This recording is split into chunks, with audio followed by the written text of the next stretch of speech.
नमस्कार, आप देख रहे हैं धा न्यूज और मैं हूं अभिषेक मिश्रा। जेडीयू के एक बड़े नेता ने आज इस्तीफा दे दिया है और जेडीयू के बड़े नेता के इस्तीफे के बाद अब पाले में नीतीश कुमार के गेंद है। नीतीश कुमार को फैसला लेना है।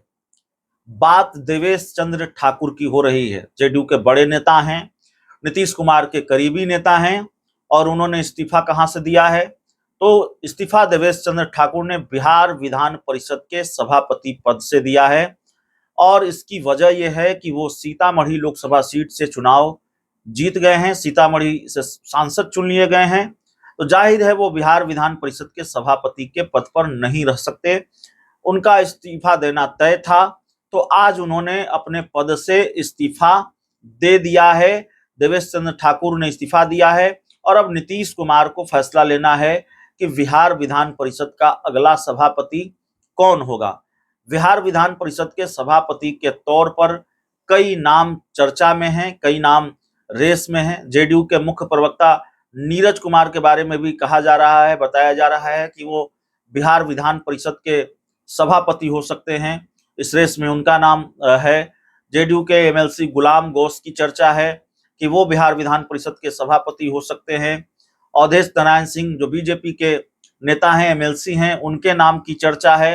तो रेस में कई नाम हैं जिनके नाम की चर्चा है कि वो विधान परिषद के अगले सभापति हो सकते हैं। तो फिलहाल बड़ी जानकारी है कि जो देवेश चंद्र ठाकुर हैं, बिहार विधान परिषद के सभापति थे, उन्होंने इस्तीफा दे दिया है। अब वो सीतामढ़ी के सांसद हैं, तो उनकी भूमिका बदल गई है।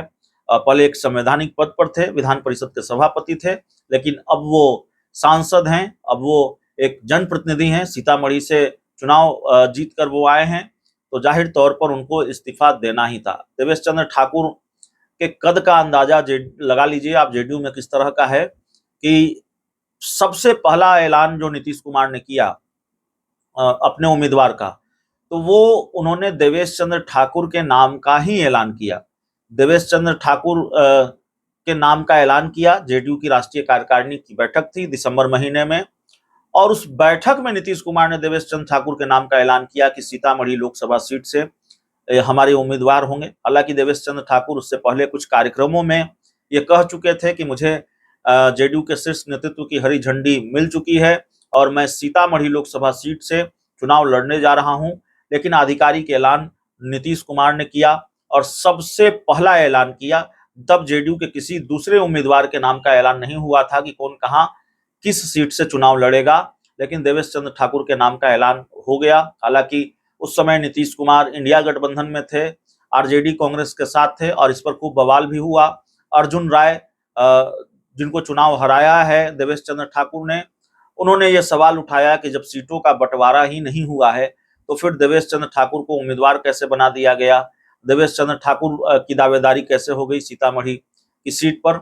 हालांकि नीतीश कुमार जब इंडिया गठबंधन से अलग हो गए, एनडीए में चले गए, तो देवेश चंद्र ठाकुर का रास्ता और साफ हो गया और अंततः उन्होंने सीतामढ़ी की लोकसभा सीट से चुनाव लड़ा।